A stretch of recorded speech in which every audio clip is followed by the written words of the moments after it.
Podcasts are hot right now. How do I know? Well, you're listening to one right now, aren't you?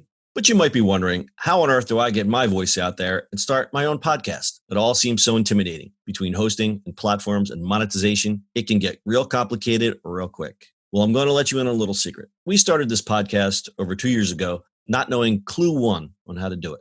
So how do we do it? We did it with Anchor. Anchor is the free podcast app with creation tools that allow you to record and edit your podcast right from your phone or computer. And Anchor will distribute your podcast for you, so it can be heard on all the platforms like Spotify, Apple Podcasts, and many more. And everybody likes money, right? Well, you can make money from your podcast with no minimum listenership. It's everything you need to make a podcast in one place. So go right now, download the free Anchor app, or go to Anchor FM to get started. It's the eCommerce Minute, your daily dose of e-commerce, tech, and retail news with your hosts, Bart, Mroz, and John Suder. The eCommerce Minute is a production of SUMO Heavy, a digital commerce consulting firm in Brooklyn, New York, and Philadelphia. Find us on the web at sumoheavy.com.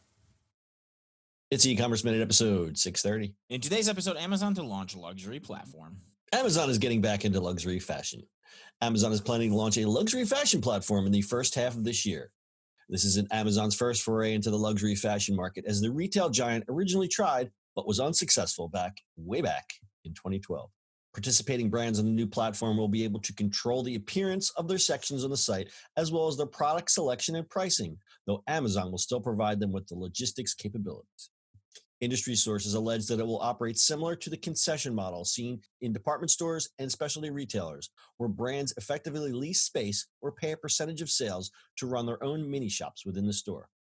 About 12 brands are said to be working with Amazon already, though no names have been announced. Each brand will be introduced individually on the platform. Amazon appears to be putting significant resources into this endeavor by opening a dedicated warehouse for the platform in Arizona and planning a $100 million marketing campaign in support of it. So what happened the first time? There's a multitude of reasons why the initial attempt at luxury business failed. One reason is that the company struggled with how to present designer and luxury brands in a way that maintains the prestige and brand image, which is pretty difficult to do considering the fact that they're selling on essentially the same pages with everyday items like books, batteries, and diapers.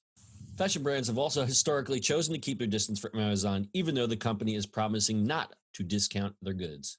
The platform will initially roll out in the US before expanding internationally. Why? Brittany, I am assuming by that you're not a fan. I just don't get why Amazon keeps trying to make these forays into fashion when these brands are clearly not trusting them. It's just it's like a broken record, I feel like. Yeah, no, I hear you, but I want to make a distinction there in that they're actually kicking ass in just your standard, not fast fashion, but that lower tier fashion. Right. Doing quite well with that. But when you're talking about luxury, Amazon now is kind of equated with a couple words, selection and price. But I think the key word quality is kind of slipping away there in a lot of respects. And especially when you're talking about something like a piece of luxury item that you're going to pay a lot of money for, it's kind of like a consumer disconnect where you say, yes, I am going to buy a Prada dress on Amazon. People would look at you and go, what? Yeah, it just is it real? It really diminishes the prestige, right? If you could just order it on Amazon. I just really truly do not think it makes any sense. I really don't think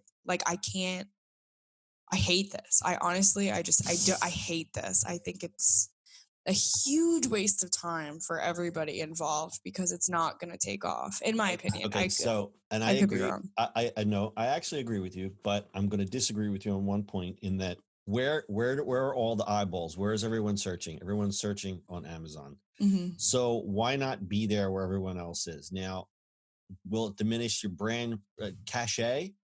That remains to be seen. Are you going to order an Hermes bag on Amazon? Doubtful. But the fact that Amazon is still the big elephant in the room, you cannot ignore that. Right. Business wise, I just don't. again, I think a lot of the brands are going to shy away from what I just said is that the brand cachet may be diminished. I don't, if I was Hermes, I wouldn't want to see my bags on Amazon. Well, right. And it's like, especially since like even Nike had to deal with like counterfeiting through Amazon and stuff like that. Yeah, So it's well, like, they're not even selling on Amazon anymore, are they?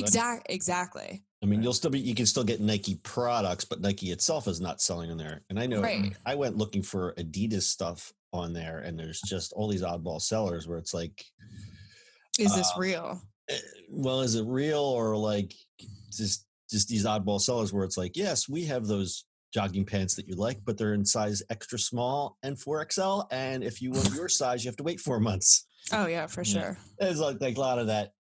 You go, well, I thought you guys said everything, and it's really not for certain brands. But I think from Amazon's standpoint, they really have to clap back to what Alibaba is doing, because Alibaba, they've actually been pretty successful with this, doing exactly what Amazon is trying to do. They have their luxury pavilion, which, and I haven't really looked at any of these pages, but from what I keep reading is Tiffany and like a lot of the other luxury brands, they just give them these little landing pages on Alibaba.